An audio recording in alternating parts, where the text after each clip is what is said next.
It's time for you to take your quiz on industrialization. 10 questions to see if you've really been paying attention. Okay? If you've been handling business, you should be able to get a perfect score on this quiz. At bare minimum, get an 80. Okay? If you've been handling business and watching all segments here on Put It On Something related to realist history. Okay? Before we get into it, before I administer your quiz, make sure you hit that subscribe button. I am your homeboy first, and this is the realest, most entertaining show in the game. Put it on something again. Hit that subscribe button, hit that like button, hit that share button, put all your people on it, y'all. Turn on those post notifications so you won't miss out on anything. Okay. And if you need my help, make sure you follow me across all social media. And if you need to reach out to me for some help with anything related to U.S. history, 1877 to the present, particularly from the high school side of things, hit me up on one of the socials. You feel me? I am doing this to help the people. You feel me? I'm doing this to help the people. So I am here. But let's get into it. Okay? Got some questions for y'all. Now, if you have not watched the previous 3 segments of realist history, where I gave you an intro to the industrial age, where I talked to you about the industrialists of the late 1800s, and I talked to you about their business practices, okay? And I talked to you about the workers, okay? We did that last week, and we talked about the working conditions of the late 1800s. If you missed all of that, you need to go back and watch those segments, okay? You ain't got to take notes in there like that, okay? But you need to watch, you need to listen. Now, you might say, I don't need that first. I can raw dog this thing, okay? I'm good at history. I know my shit. But we about to see. Okay? I got 10 questions for you today, varying complexity, and I hope you do well. All right? Without further ado, let's get it, okay? All of these are questions that if you've been watching my realist history segments, you should be able to answer them correctly. All right. Let's go with the first one. All right. The first one we're going to do is number 2 right there. All right. Number 2. Hopefully you can see that. I will read it for you. If you're driving or something like that, all right, or you're at work and you're just listening, I will read it for you, okay? It says, which of the following responses did workers have to work and life changes during industrialization? A, they established labor unions and went on strikes. B, they formed corporations and monopolies. C, they became politicians and passed laws to improve working conditions. Or D, they migrated to rural areas to avoid the negative impact of industrialization. I'll give you a second there. You can pause this thing if you need to think it over before I give you the answer. You feel me? All right, the correct answer is A. They established labor unions and went on strikes. Okay. I told y'all how fucked up life was for the workers. Okay. I told you how the working conditions were horrible. I told you about the 12 to 16-hour work days. Okay, I told you about them laboring away in sweatshops. I told you about child labor. I told you about the fucked up pay. Told you about all that. So to combat all of that shit, they formed labor unions, a group of workers who come together to negotiate with their employers for better pay, better working conditions, better benefits. And if that negotiation does not work, They go on strike. Okay. Hopefully you got that one right. Let's keep it going. Okay. Hell, let's try number 3 right there. All right. Let's try number 3. It says, what was the impact of laissez-faire economics on business practices in the United States? A, it promoted fair competition and innovation. B, it encouraged monopolies and anti-competitive practices. C, it regulated the economy and protected consumers. Or D, it provided equal opportunities for all businesses. Now, I failed to mention this, and I apologize. Okay. These questions come from the Mississippi Department of Education. Okay. So if you're a real one from Mississippi, you're getting an opportunity to see the kind of shit your children have to deal with. You feel me? And of course, you want to be able to answer the questions that your child is going to have to answer. All right. Now, if you're outside of Mississippi and you want these motherfuckers that be looking down on Mississippi and you feel like you can't answer this shit, but look yourself in the mirror. Better go back and watch my other realist history segment so your ass can get right. All right. And also make sure you're choosing the best answer. Okay. Choose the best answer. Sometimes some of these other answers may look plausible, but you got to choose the best answer. All right. But the correct answer, y'all, is B. Okay. Laissez-faire economics encourage monopolies and anti-competitive practices, y'all. Okay. We talked about John D. Rockefeller. We talked about Andrew Carnegie. We talked about Cornelius Vanderbilt and J.P. Morgan, how these motherfuckers had these monopolies in their various interests. Their various industries, excuse me. Rockefeller being in oil, Carnegie being in steel, Vanderbilt being in the railroad game, and J.P. Morgan having banking on lock. Okay, and laissez-faire means, as I translated it for y'all, hands off. Government hands off. Okay, meaning capitalism with little rules. Minimal government intrusion. These boys were getting an opportunity to do whatever the fuck they wanted to do. Okay? And what they want to do is get money with no restraint. So it was leading to monopolies. That boy John D. Rockefeller had like 90% of the oil game on lock. So when you have a monopoly, it's bad for competition. Okay? It's bad for competition. All right. Hopefully you're 2 for 2. All right. We got another one on this. Let's try one more off of this particular test. All right, let's go up here. Let's try that one down at number 5. We're gonna try that one. Okay. It says, what was the impact of the Haymarket riot and Homestead strike on the labor movement? Okay. Haymarket riot and Homestead strike. Okay. A, they weakened the labor movement and discouraged workers from unionizing. B, they strengthened the labor movement and led to the creation of new unions. C, they had no impact on the labor movement. Or D, they led to the formation of corporations and monopolies. All right, so the correct answer is A. Okay, the Haymarket riot and the Homestead strike weakened the labor movement and discouraged workers from unionizing. Why? Because motherfuckers got killed in both instances.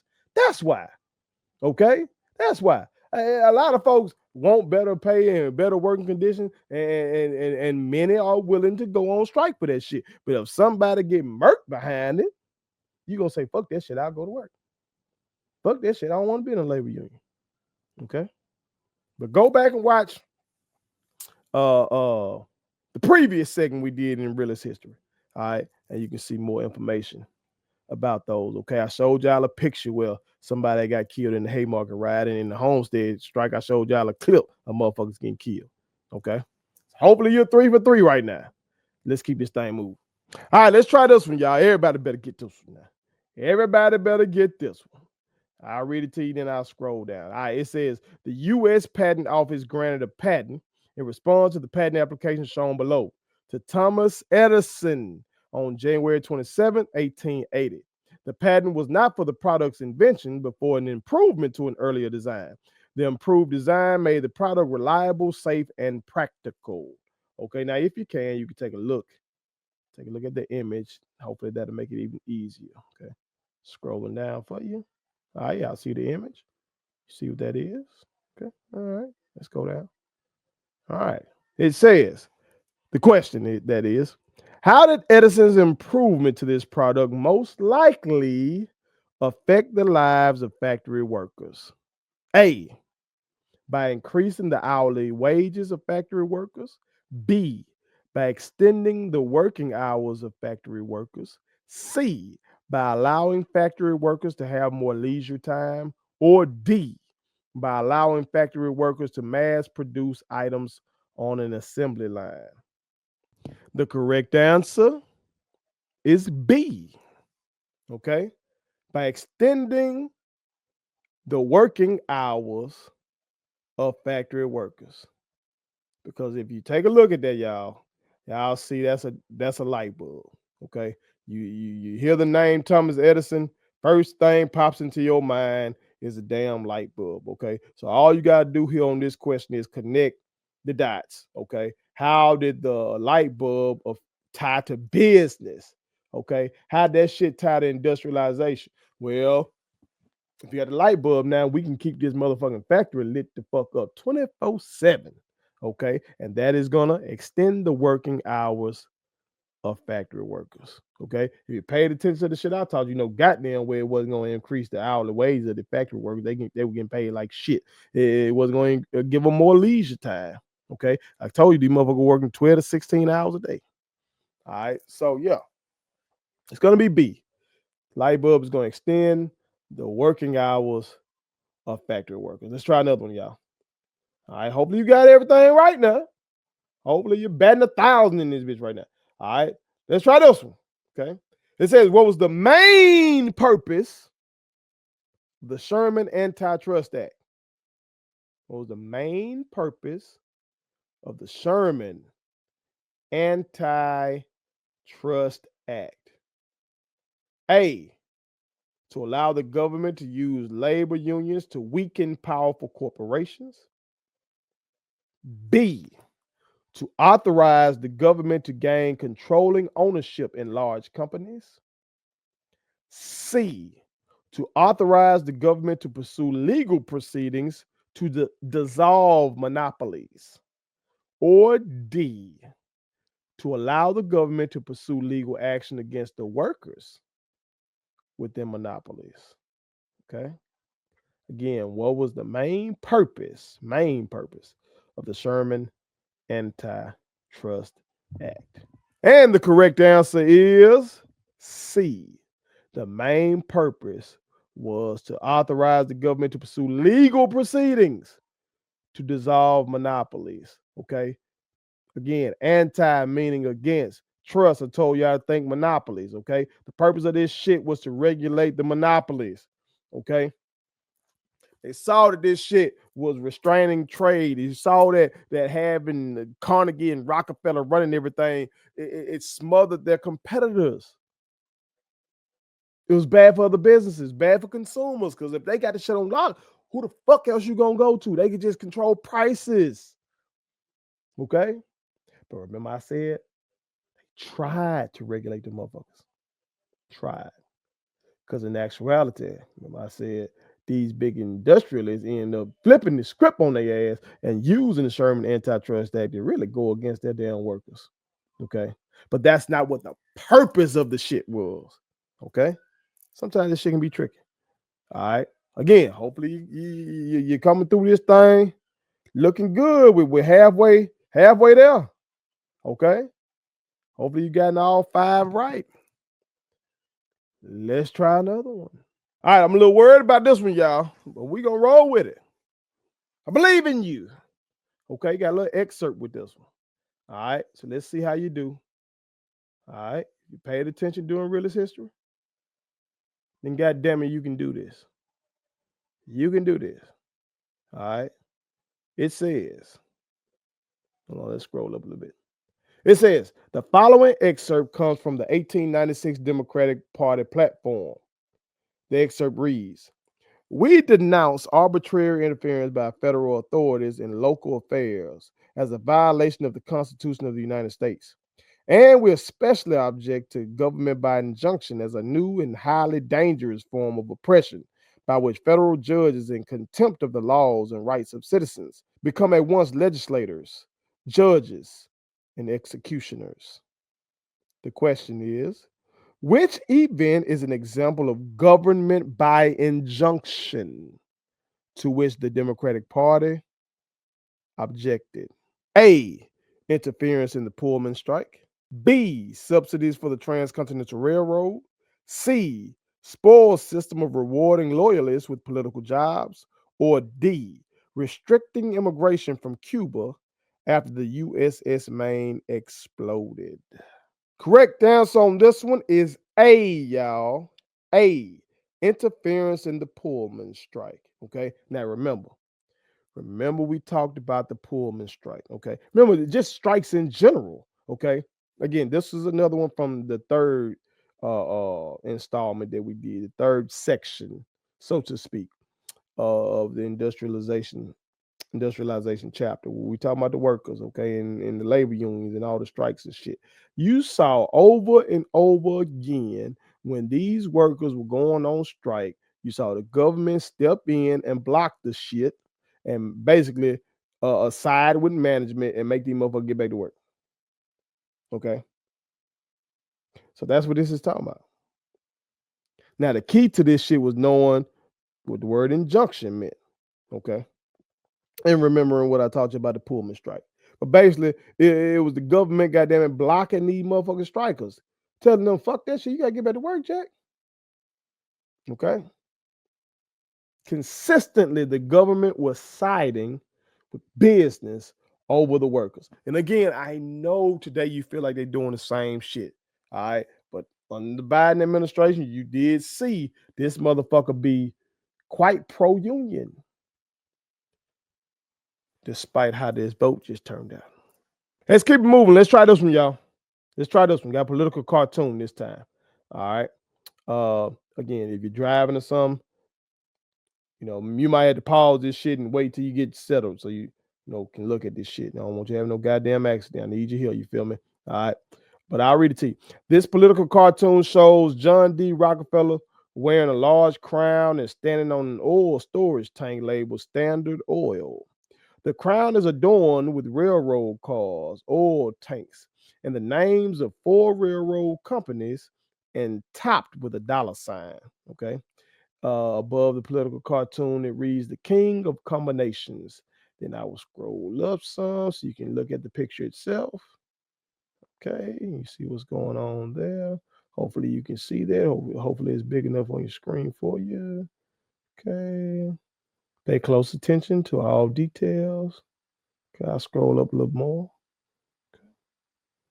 Okay, I'm going down to the question now. All right. The question, it says, this cartoon indicates that John D. Rockefeller became, quote unquote, the king of the combinations by A, limiting his oil sales to railroad companies, B, using his railroad profits to purchase oil companies, C, driving up oil prices to put the railroads out of business, or D, forming an alliance to control railroad freight rates and oil prices. And the correct answer is D, forming an alliance to control railroad freight rates and oil prices. Let's go up, y'all. Take a look at this motherfucker again. All right. You see Rockefeller there. That's John D. Rockefeller. You see him standing on top of Standard Oil. Okay. That's his company. But on his crown, you see all these various railroad companies. You feel me? I remember we talked about how this motherfucker here, he practiced horizontal integration, but he also practiced vertical integration. Okay. So in vertical integration, you basically control every aspect of your product's development. You feel me? So one of the phases of development for his particular product, oil, was transporting this shit.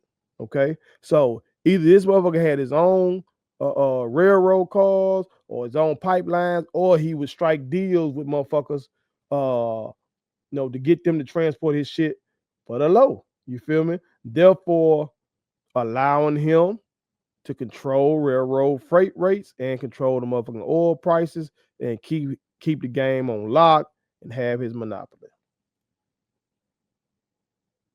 That's why this motherfucker was so stupid, stinking rich. John D. Rockefeller, richest American in history. All right, y'all. We're almost home. We're almost home. Let's finish strong. Okay, let's finish strong. You got to get 8 out of 10 right to get that 80% we talked about. You can do this. You can do this. All right. Let's try this one. It says, in 1894, President Grover Cleveland used federal troops to break up a railroad strike. What does this event indicate about the relationship between business and government? A, businesses were committed to government monitoring of collective bargaining. B, the government was determined to exert legislative action to control business. C, the government was willing to use legal authority to protect business. Or D, businesses were willing to accept government regulation of industry. The correct answer is C. I told y'all during this time, the late 1800s, the Gilded Age, the Industrial Age, okay? Government was siding with Big Ben. They were siding with the Rockefellers, siding with the Carnegies, okay? A lot of this shit should sound familiar to you, okay? Because while it was worse back then, we're living through much of this same shit today. Where you see these industrialists, these tech guys especially, like Musk and Zuckerberg, these motherfuckers becoming so goddamn rich that they able to just really make the government do their fucking bidding and shit. Look at how Musk and Trump are clicked up right now. Okay? All right, let's try this one, okay? Let's try this. Now we'll tell you up front on this newspaper, or this image of this newspaper, you do see the year 2005, and I know we're in the late 1800s where we're teaching, okay? But you still should be able to take what you learned about the industrial age and apply it to this, okay? It's one of the things I want y'all to know about history. This shit ain't dead. You know what I'm talking about? Some of these very laws from the past, some of these very concepts from the past still live on with us today, all right? So let's try this one. Let's try this one. Almost done, all right? It says, use this headline to answer the question. All right. Regulators file lawsuit to stop merger of two energy giants. Question. In which situation can the lawsuit be valid? A, if the merger is financially unstable. B, if company sales are unsuccessful. C, if the merger creates a monopoly. Or D, if company profits are similar. And of course, the correct answer is C. Okay. Remember, we talked about the government with the Sherman Antitrust Act, and then later on, we'll teach y'all about the Clayton Antitrust Act. We ain't there yet. Okay. But we see the government trying to regulate these monopolies because monopolies are bad for competition and it's bad for consumers. Okay. So if you ever watching TV and you see that two of these big ass companies trying to merge and shit, and the government trying to stop their ass, it goes back to this shit. Okay, goes back to this shit. Last one. Hopefully you about to get a perfect score. Okay, last one. It says, how did the Interstate Commerce Act of 1887 signal a departure from laissez-faire capitalism? A, it curbed the power of railroads through regulations. B, it mandated government mediation in railroad strikes. C, it required government approval for railroad expansion. Or D, it destroyed the power of railroads through nationalization. And the correct answer on this one for your perfect score is, drum roll, A. It curbed the power of railroads through regulations. You should have seen the theme there, okay? Regulations, regulations, regulations, okay? While the industrial age was marked by few regulations, you did see with things like the Sherman Antitrust Act and the Interstate Commerce Act, which created the ICC, the Interstate Commerce Commission, you did see the government start to try to regulate some of these businesses. So there it is, y'all. I hope you got a perfect score, okay, or at least got an 80%. If you didn't, go back and watch the other segments in Realist History, okay, and go back and read some of this shit. Go back and watch some old content about it, okay? I want you to be knowledgeable about this shit, okay? You're brilliant, okay? You're brilliant, but that's just your ability to think and process shit. But you still got to put some shit up in here, okay? You got to pour some water in this motherfucker, okay? You got to fill your glass up, okay? Fill it up with knowledge. Fill it up with facts. I promise you, that's what I'm going to give you on Realist History. Nothing but facts. You feel me? The shit I present to you, I'm presenting shit that historians have written. So if it's a lie, they told it. You feel me? If it's a lie, they told it. I'm just a motherfucker that can present it to you and make it plain for your ass. That's what I'm the best at. I didn't write this history. I just make it plain. All right. So share this segment with your partners. See how many they can get right. You feel me? And if they don't get the shit right here, tell them they need to go back and study up as well on Realist History. You feel me? Here on The Realest, most entertaining show in the game. Put it on something.